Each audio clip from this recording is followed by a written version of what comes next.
It was late January, cold enough that your breath came out like smoke in the air.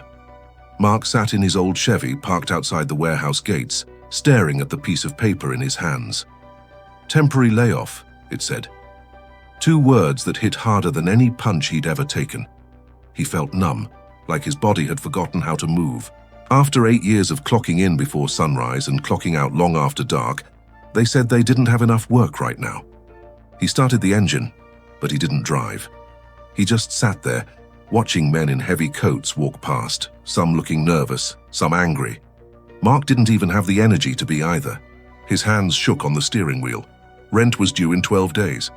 His boy needed new shoes for basketball. His truck payment was late. He thought about calling his ex-wife, but what would he say? "Hey, I lost my job again." She'd just sigh, that same tired sigh. That night he sat at his kitchen table in silence, staring at a stack of bills. His stomach growled, but he didn't eat. He just kept reading numbers he couldn't change. Mark's life had always been about paydays. Every 2 weeks, a check came in. Every 2 weeks, it went right back out. Rent, truck, gas, groceries, child support. Then a few cheap beers to take the edge off. He wasn't lazy, he showed up, he worked hard. But he was tired. Not the kind of tired sleep fixes, but the kind that comes from living the same day over and over. His apartment was small, 1 bedroom, leaky faucet, carpet that had seen better years. The fridge was mostly empty by Wednesday. He told himself things would get better someday, but he never really believed it. When guys at work talked about starting a side hustle or learning a trade, Mark would nod and say, maybe one day. But he was scared of messing up, scared of losing what little he had. So he stayed in the same job, same routine, same trap. The layoff lasted longer than expected. By March, Mark's savings, what little he had, was gone. He pawned his TV for gas money. He skipped a few meals to make rent. One night, when he found himself eating peanut butter with a spoon, he just broke down. It wasn't just the money, it was the shame. The quiet kind. The kind that sits heavy in your chest when you realize you're 38 years old and have nothing to show for it, but calloused hands and overdue bills. He thought about how his dad used to tell him, "Son, just work hard and you'll be fine." But Mark had worked hard, real hard, and he wasn't fine. He was barely surviving. That night, sitting in the dark, he whispered to himself, "I can't live like this anymore." It wasn't loud, it wasn't dramatic, but it was real. Something cracked open in him, a small, honest truth he couldn't ignore anymore. A week later, his friend Jerry called. Jerry used to work at the same warehouse, but had left 2 years ago to start a small lawn care business. "You want some part-time work?" Jerry asked. "It's not much, but it's something." Mark said yes. He needed the cash. At first, he hated it, his back hurt. The pay wasn't steady, but something about it felt different. When he got paid, it came straight from someone's hand. Not a company, not a system. It felt real. Jerry talked about how he'd built his client list slowly, one neighbor at a time, how he kept track of every dollar, how he'd learned to live lean and save. Mark listened. He didn't say much, but the idea stuck with him, that maybe, just maybe, he could build something too. Over the next few months, Mark changed small things. He canceled cable. He stopped buying beer every weekend. He started writing down what he spent. It was strange at first, facing the truth of how careless he'd been. He picked up odd jobs, mowing, moving furniture, hauling scrap, anything that paid. He learned to fix small engines from YouTube. He sold a few on Facebook Marketplace. Slowly, he started saving. $10 here, 20 there. He started to notice something new. When he worked for himself, he cared more. He double-checked his work. He smiled more. He felt proud. But it wasn't easy. There were weeks when work was slow, when he thought about going back to the warehouse just for stability. But every time he imagined that same old routine, something in his gut said no. He'd rather struggle for himself than be comfortable for someone else. That summer, Mark's small steps started to show. He had 3 steady clients for lawn work. His truck was finally paid off. He had won $200 in savings, the most he'd ever had. He didn't feel rich, but he felt something better. Free. For the first time, payday didn't control him. He wasn't waiting for it. He was making his own. He still lived in the same apartment, still wore the same work boots. But inside, he was different. His days had purpose now. His fear was smaller. He stopped saying someday. He just did things.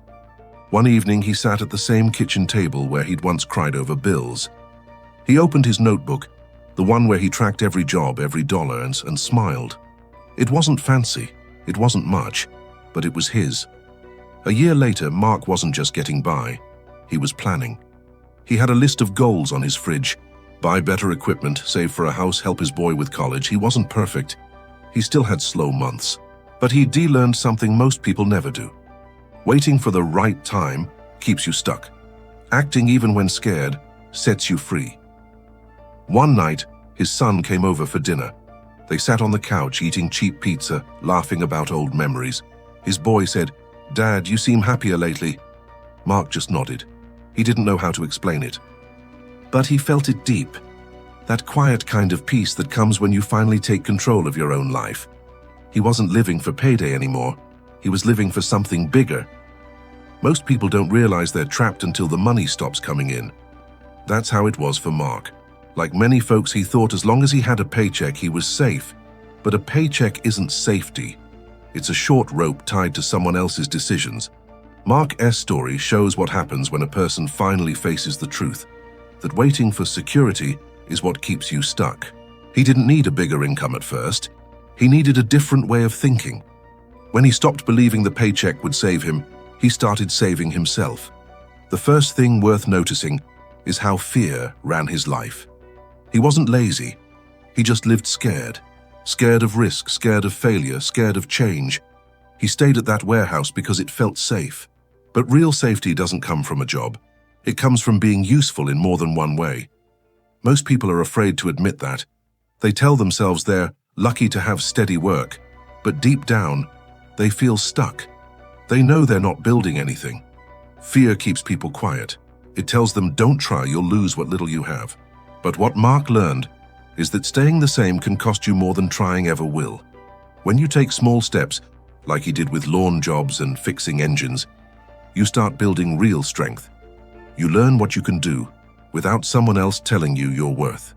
The second lesson is about control. Before the layoff, Mark didn't control his money. He just received it, spent it, and waited for the next check. That's not control, that's survival. When he started tracking what he spent, saving a few dollars, and earning money on his own terms, something changed inside him. He stopped feeling like life was happening to him and started feeling like he was part of it. Money didn't feel like a mystery anymore.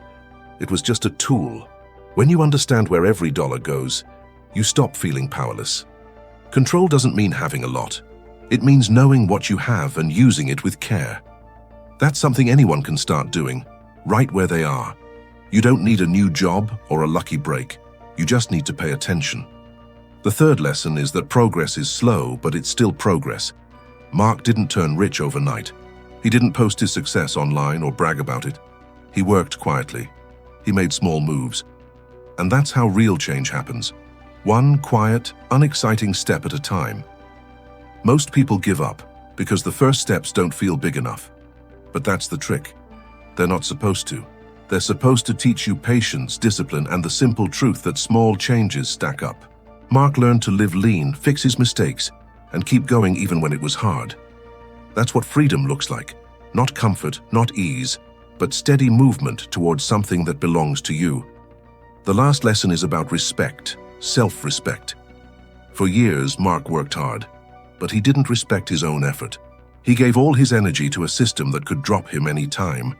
He thought the company would reward loyalty, but life doesn't work that way. When he started working for himself, even a little, he began to see his own value. Every job finished, every dollar earned with his own hands gave him pride. Not the loud kind, the quiet kind that builds confidence. That's something no boss can give you. You earn it when you stop waiting for someone else to fix your life. It's easy to talk about escaping the paycheck trap, but what it really means is changing your relationship with fear and control. Most people want more money, but what they really need is more courage. The courage to try, fail, and try again. Mark didn't need luck. He needed truth. The truth that no job, no check, no boss can make you free. Only you can do that. By learning new skills, saving with purpose, and trusting your own effort more than your employer's promises. He started small and found peace in the process. You can too. If you live for payday, life will always feel short. If you live for progress, even slow progress, life starts to open up. The story of Mark isn't special, it's ordinary, and that's what makes it powerful. Somewhere out there, another man is sitting in his truck after work, tired, wondering how to break free. He doesn't need luck or a big plan. He just needs to take one honest step, any small step that moves him forward. Change doesn't start with money. It starts with a decision, the quiet kind made when nobody's watching. If this story hit close to home, take a moment to think about your own next step.